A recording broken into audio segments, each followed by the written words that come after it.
You're listening to Garibaldi Red, a Nottingham Forest podcast brought to you by Nottinghamshire Live.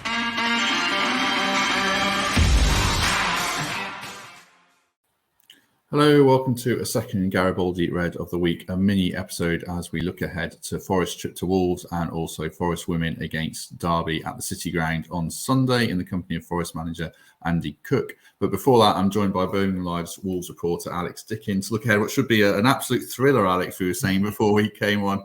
Forest in 19th, Wolves in 18th, not many goals for Wolves. How are you feeling about this game? Very apprehensive. I mean, I watched Wolves' last three games against Man City, West Ham and Chelsea. They haven't scored. They haven't looked like scoring. They haven't looked like scoring a lot of the games this season. So I think Wolves have reached crisis point. You know, they wanted Julian Lopetegui as their next manager to replace Bruno Lage. He's rejected them. So back to the drawing board, and probably now won't have a manager in place by the time Forest come to town on Saturday. So it's not very rosy for Wolves right now. You saw Villa v Forest, or Forest v Villa, I should say. Forest went about it in a defensive way to break that rot, and I suspect they probably will do again, which makes sense. You're not expecting, the entertainment factor to be too high in this one, which might suit Forest, but it doesn't suit Wolves particularly, does it? No, I've actually been reading some quotes from Ruben Neves, Wolves captain, earlier today, saying that performances aren't important now. It's purely about points, and if they've got to play ugly and play badly to win a game or get a point, whatever, that's what they're going to do. And that doesn't bode well in itself, because having watched the Forest Villa game, that was a very, very poor Premier League game, in my opinion. And I don't expect anything different in the Forest Wolves game either. So, yeah, it's not going to be one for the neutrals to watch, and thankfully for them, Sky Sports haven't selected it. So, I'm if Forest do approach it in a defensive way, I know they play a back three, then I think it's going to be very difficult for Wolves to break them down.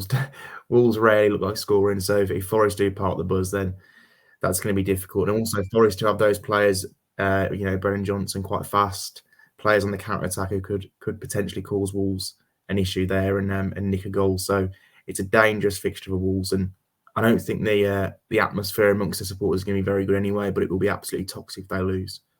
Yeah, that's my next question, really. I mean, Forest fans are on board with the sort of the parking the bus approach that they went to with an extent at Villa. And if they do that again, I think the fans in the away end will be fully behind the team. If Forest go down for straight Wolves for another first half or 60 minutes, will the crowd get on Wolves' back, do you think? Yeah, that's the interesting difference between these two teams, because I think Forest, there is still that connection between the manager and the fans. Obviously after promotion, a lot of the players as well, still that connection there. Whereas Wolves, the fans feel very distant to the players right now. There's obviously no manager in place. Steve Davies is likely to be in charge again, an interim. He's a Wolves fan and whatever, but he's not going to be the manager long term. He's popular in the short term, potentially. He's popular when he says, he's nice things in press conference about being a fan. But not after a 3-0 defeat to Chelsea. They can see that it's quite clear this team needs a manager, and one who can inspire them and get results quickly. So I think that could be a real key factor in that. The Wolves fans, they're up in arms today because, again, we're almost 2 weeks, 10 days down the line now, and they haven't got a manager. So they need a manager in time for this game. That was the aim, and now it looks like it's not going to happen. So I could see things getting quite nasty if Wolves obviously play badly again and lose this game. I'd expect the owners could potentially take some flack as well. When I look at the Wolves team, I've seen them a few times, and my brother's a Wolves fan, and a lot of my mates are Wolves fans growing up back over there. So I've seen a fair bit of them. They look a really good side defensively. Sarr, Kilman, Johnny Otto, they've got the players there. But going forwards, Neto's out, Podence isn't a number 9, Diego Costa's not fit. I mean, I assume you're going to tell me that's where all the problems are for Wolves. Yeah, it has been for two and a bit seasons now. I mean, they don't score goals. They've been the lowest scorers, or one of the lowest scorers in the last 2 seasons in the league. So they've got these massive issues, and they try to address them in the summer by signing a striker in Sasha Kaladzic. 30 minutes into his debut, did his ACL, so he's not going to play again this season. Jimenez has not been the same player, and he's also got I think it's called pubalgia injury. which is kind of like an overuse thing around the groin area. So he's kind of out indefinitely at the moment and struggling there. So it's kind of Costa or nothing at the moment. You know, they were terrified of playing Costa against Chelsea in the event that he wasn't fit enough and he got an injury. But they've been guided by the sports science guys, and they gave him 60 minutes, I think, or 55 minutes against Chelsea. He'll probably play a little bit more against Forest. But it's kind of all on him as the striker. And, you know, he's not the player that he was when he was at Chelsea, you know, winning Premier League titles. He still looks effective, but he's not the player who can kind of run the channels. He's just going to play very centrally. And the hope is that Wolves have got the attacking players, Adama Traore, Daniel Pedence, I was going to say Gonzalo Guedes then, but he's been absolutely awful for them. And a few others who could create enough chances for Costa to score some goals, because obviously they hope that he still has that finishing ability. But aside from a couple of, you know, good Adama Traore runs and crosses against Chelsea, they didn't create anything. There were a couple of headed chances, one that Costa couldn't quite get on the end of, and one for Mateus Nunes that he probably should have done better with, to be honest, from about 6 yards out. But they don't create an awful lot.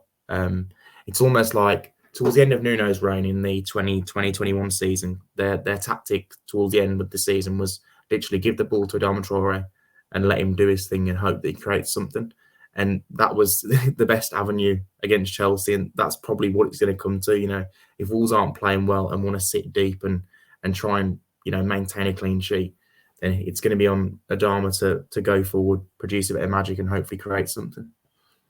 There's two ex-Wolves players in the Forest ranks. I'm not sure Willy Bolly will play. He's only played about 50 minutes so far. And obviously Morgan Gibbs-White has become a regular and done some good things so far, but he's not really had that breakout performance for Forest. What kind of reception will they get in each case if you think they play? This is very interesting because before, if Willy Bolly had just left Wolves, I think he'd get a great reception. But there was obviously the issue when he was leaving that he wanted to leave, and that Bruno Lage kind of outed him and said that he refused to join the squad. That he was named on the squad list but didn't come to the game.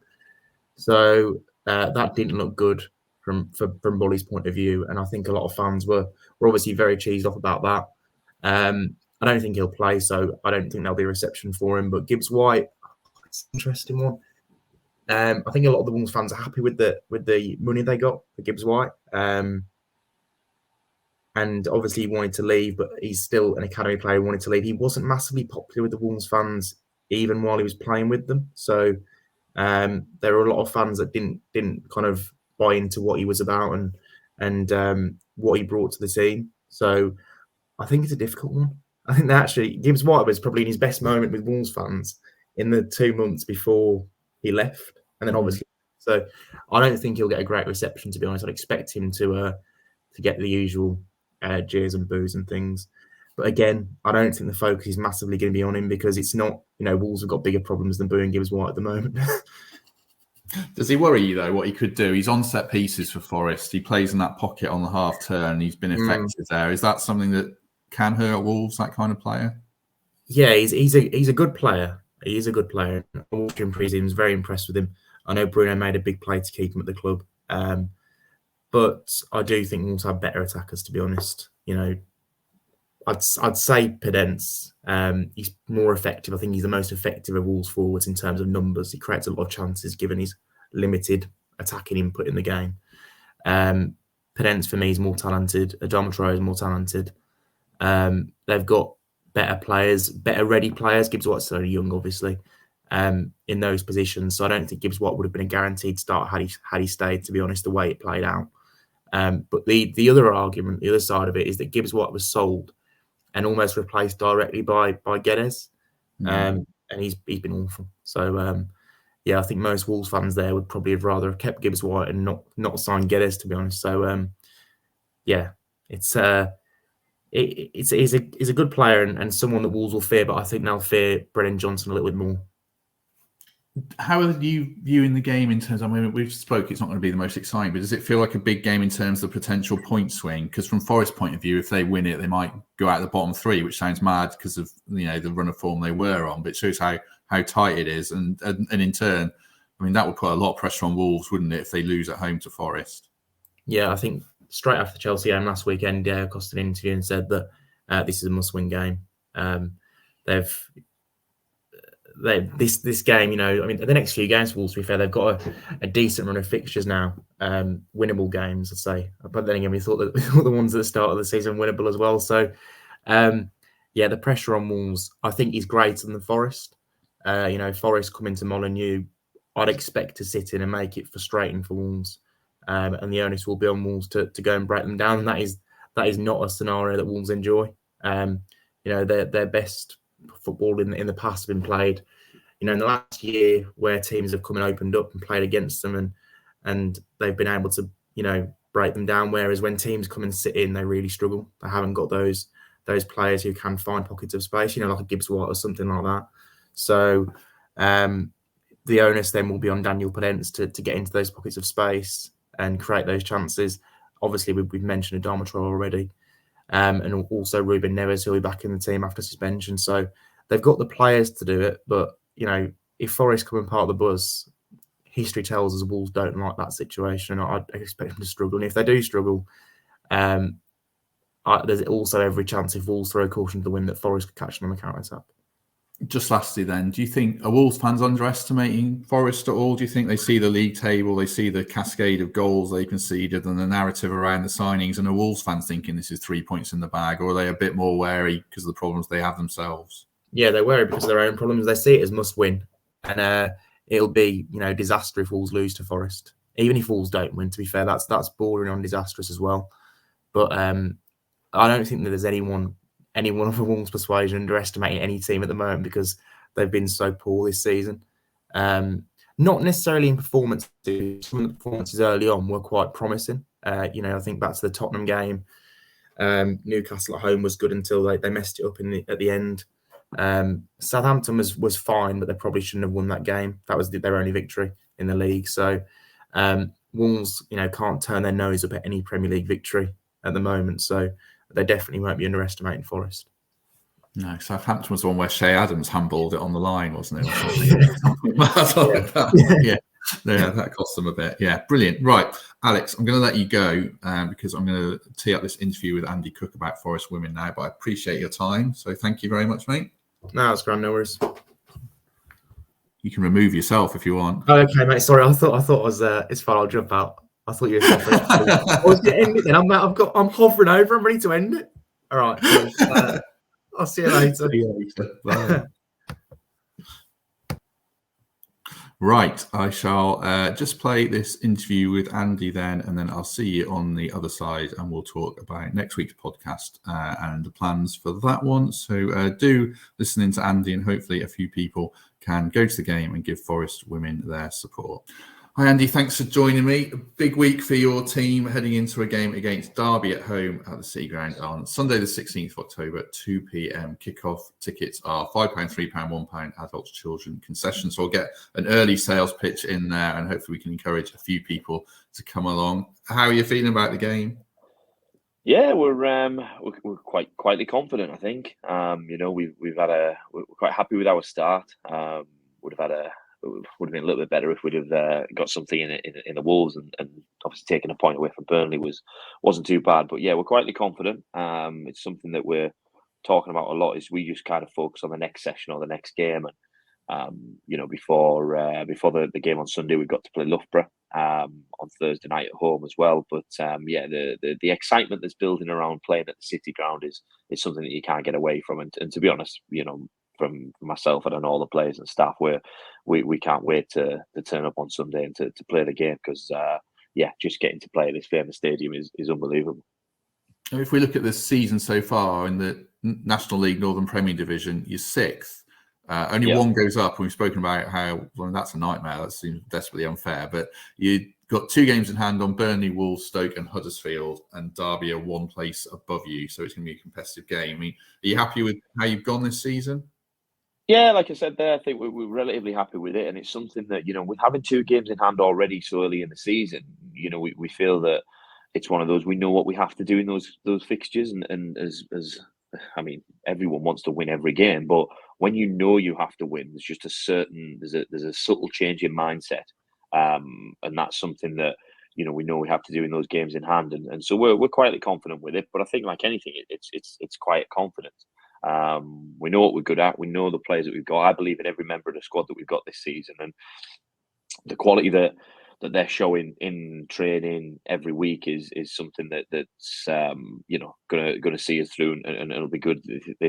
It'll be good for us throughout the rest of this season. But the league this year is showing that it's such a tough league to get out of. As you said, one goes up, but we're I think if you look at the league, I think there's 3 points between second or third and right the way down to sort of eighth. I think there's only 3 points in it. So it's Burnley have set the pace so far, and it's up to everybody else to go and catch them. And sometimes that can be a good thing, because you know what you're doing when you're chasing, rather than leading it back. So it's it's going to be a tough competitive season, but we just have to make sure that we're focusing on what's in front of us, and that game on Thursday and then Sunday. I'm guessing with Derby being one place above you, they must be a decent side as well this year. Yeah, this is the thing. There's no easy games. There's no sort of you haven't got a 24 team league where you've got someone at the bottom that you're sort of thinking, well, we can do this, do that. Every team. I mean, Loughborough on Thursday night will be a tough task. They've not had a great start, and that'll be something that we're saying to people, that are saying to the players that they're going to want to come and they want to kickstart their season. So, everyone's got their own little motivations and mindset, but Derby themselves are a good side. There's a lot of good sides around us. They've recruited well. They've got some good young players in there, so they're full of enthusiasm, full of athleticism. And like every game, we have to match that, and we have to start, and we have to earn the right. And the one thing that we want to make clear is, they're coming to Nottingham, and we've not had great results against them previously, and that's something that we want to make sure that we're on the better side of that this year, and we're more than motivated to make sure we go and do that, because we were so disappointed after that fixture. We didn't feel that we'd really put a glove on them. We played better in the second half of the fixture, and we just know we're using that motivation and that frustration to make sure that we can earn the right to play in the game. Yeah, I mean, you lost to Derby at home last season at City Ground. You also played Man City women, and you lost that game, but they're on a different level. I was at that game; they were something else. Do those experiences still serve your players well, even in defeat? Do you think? Oh, 100%. I mean, they obviously, the game against Derby, that leads to more frustration in a sense of that they're at the same level as us. So we know what we can do. We know how we can play, and that game we felt we didn't play to our standards, and we didn't play to the levels that we can reach, and that is more frustration. The game against Manchester City is a different one. You've got half the England squad playing, some fantastic internationals, a couple of Olympic gold medalists, I think, were in that squad as well. And we tried our best, and we did what we needed to do for around about 90 seconds, and then they scored. And after that, it was always going to be tough. But I mean, I remember at 1-0, I think it was about 25 minutes in, and we managed to keep it 1-0, and we had a couple of attacks, and we got into their box, and Becky Anderson got fouled, and there's actually a picture that we've seen where Alex Greenwood is stepping on Becky's foot. So we would have loved VAR that day, to try and give us a penalty to get us back in the game, but it wasn't to be. And the game, played out as it was. And you look at the way that we applied ourselves that day, and what Manchester City brought and what we brought. We were really, really pleased with it. And it's similar all the time, and I speak about this a lot with the girls and with everyone that is willing to talk about it. If you just put into context of what our players do compared to maybe the Man Cities of this world. This week we played Burnley on Sunday, so we set off from the City Ground 9 a.m. We arrived back at the City Ground at 9 p.m. after playing the game. And then we have in our diary, we have a rest day. But it's not a rest day because all the players have got to go to work. So they're all at work 9 a.m. They do the stuff, 9 to 5. And obviously with the thing that's got, we got a couple of players doing media. And then this week, the girls were in the club shop signing things and promoting. So they've worked all day Monday, done that Monday night. And then yesterday, Tuesday, they've obviously gone to work again. Then they've come to train. Finish training at 9 o'clock, start at 6:30. Tonight on a Wednesday, same again, all at work, and then they go to Nottingham Trent Uni. We're in the gym there, and we do analysis on a Wednesday night. Tomorrow night we've got a game against Loughborough after another day's work, and Friday everyone's at work again. So they've only really got Saturday to chill out and to rest and recuperate after the previous 5-6 days.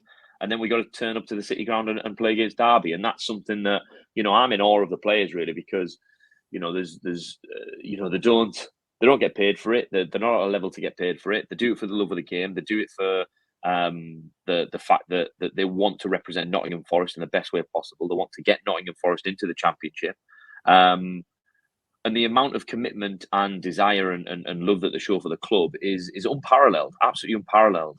Because, like I said, they're doing it because they want to do it, and they have to go to work to earn the keep, to earn the money, and then they turn up at training and put in the performances they do in training, and then have to go and play, 3 times to represent this great football club this week is really special. And like I say, I'm in awe of what they do. I know a lot of people that wouldn't do it and wouldn't want to do it, and these girls are fantastic, and what they do, and as well as playing football and everything else, they've got families and everything else that they've got to try and keep that balance. And yeah, they do it fantastically well. And these weeks are the ones that really make you sort of sit up and notice that, because of how much that they do for the club, and what they have to do to get onto the field to go and play. Yeah, I remember the best thing about that game I went to was with my kids, and after the game, the players all took pictures with them, and they're 6 and 8 at the time, and they were loving it. That's why I think they're great occasions to take your family to these games. How important is that for the players as well? And again, that's another element of it. These players, they don't get maybe the adulation and the media attention, and maybe the financial rewards that the men get, but when the City Ground, hopefully we're getting well over 5,000 there on Sunday, I can guarantee after the game the players will spend as much time as they possibly can taking pictures, signing autographs, saying hello, and everything else that happens, because they want to show their appreciation to everybody who comes, because they know it's a fleeting moment in their careers, and they truly are thankful for people to come down and watch them, and watch them play football. And it's a case of sort of noticing that it's not just Joe Worrell, the local lad, that'll captain Nottingham Forest. It's also Lindsay Harkin, the local woman who is works full time, mother of 2, husband, and has a husband and everything else, family going off, and she captains Nottingham Forest as well. It's not just on the men's side; it's on the women's side as well. And there'll be other people. Charlotte Steggles, another local Nottingham girl that loves and lives and breathes and dies for this football, would die for this football club on a pitch if she could. And that's what we'll hopefully see on Sunday. And that's what I think the appreciation the players give to the fans, and they'll spend as much time as they can, like I said, taking photos and signing autographs. Yeah, if anyone's watching this or listening to it and you've got young kids, it's 100% recommend it if you've got a few hours free on Sunday. I mean, last thing I was going to ask, and it's only £1 if you've got under 16, so absolute value for money. Having 2 kids myself, I know I'd definitely bring them for less than a tenner. Yeah, I mean, if it's a whole family, what is that? 12 quid? That's 12 quid, yeah. Yeah, that's well worth. Might have more than 2 kids, but That's true. Last thing I was going to ask you about, I mean, the Euros for the women was fantastic for the Lionesses. Has that impact filtered down to your level yet in terms of gates, do you think, and that kind of stuff, and interest in playing for Forest women? Yeah, it definitely has. We've already seen, obviously we play our home games usually at Eastwood, which is just outside the city, which I know can be tricky for a lot of people that live on the east of the city and in and around Nottingham themselves. But we've had a swelling crowd. We've probably gone from, say, 150 to 200, and that's gone up to, we've noticed sort of 350, 400. We had an increase in season ticket sales.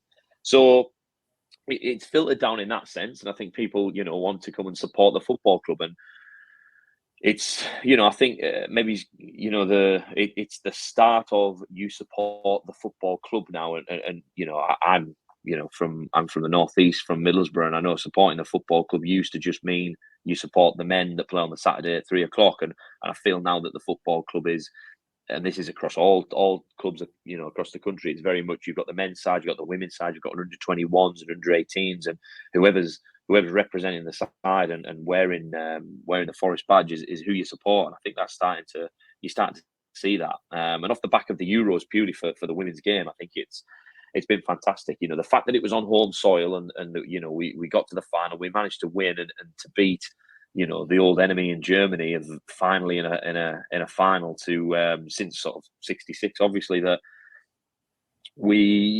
everything was perfect. The timing of it, the media interest around it, everything that happens with social media now, everything was absolutely perfect for them to go and win, and they did. And they've been fantastic for it, and that's helping everybody else within the country and within the women's game around the country. I think obviously the first team have done well against Derby in the past. The under-21s beat them this week. Is there a bit of an element of a revenge mission against Derby women this weekend, just to round off the whole thing for yourselves and the club? Yeah, I know. Obviously, those guys did brilliantly with the 18s and the 21s against Derby, and I think for ourselves, we want to be a part of that, and we want a little bit of piece of that cake, really. Yeah, we'd love to get revenge on them. I mean, saying that, they'll hear that potentially. They'll hear this, and probably use that and say that they're going to come here and spoil the party. And I think that's going to be the case all the time. That's going to be the mantra. That's going to be what they want to do, and that's absolutely fine. We've got to relish that and step into that pressure, and that's something we talk about a lot. Is we've got to step into the pressure, make sure that you're ready to front up to what they're going to bring, and make sure that you earn the right. And that's all I ever ask, really, of any session in any game, that the players earn the right to play. And if they do that first and foremost, then you're on a good platform to go and have a good game and a good performance. Excellent. Thanks very much, Andy. We shall leave it there, and we wish you every success against Derby, obviously, and for the season ahead. Thank you very much. Right, that was Forest women manager Andy Cook joining me there to discuss the game on Sunday. So hopefully people will get down to that. We shall be back on Monday to talk about Forest at Wolves. Hopefully a win for the Reds, which I think will take them out of the relegation zone off the top of my head, and obviously lift everyone's mood very nicely. So we'll be joined by David Prutton and one of the regular lads.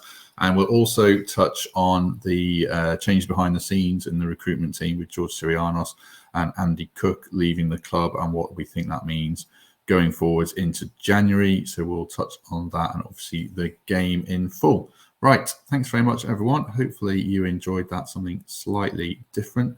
Have a good week, and we shall see you on Monday.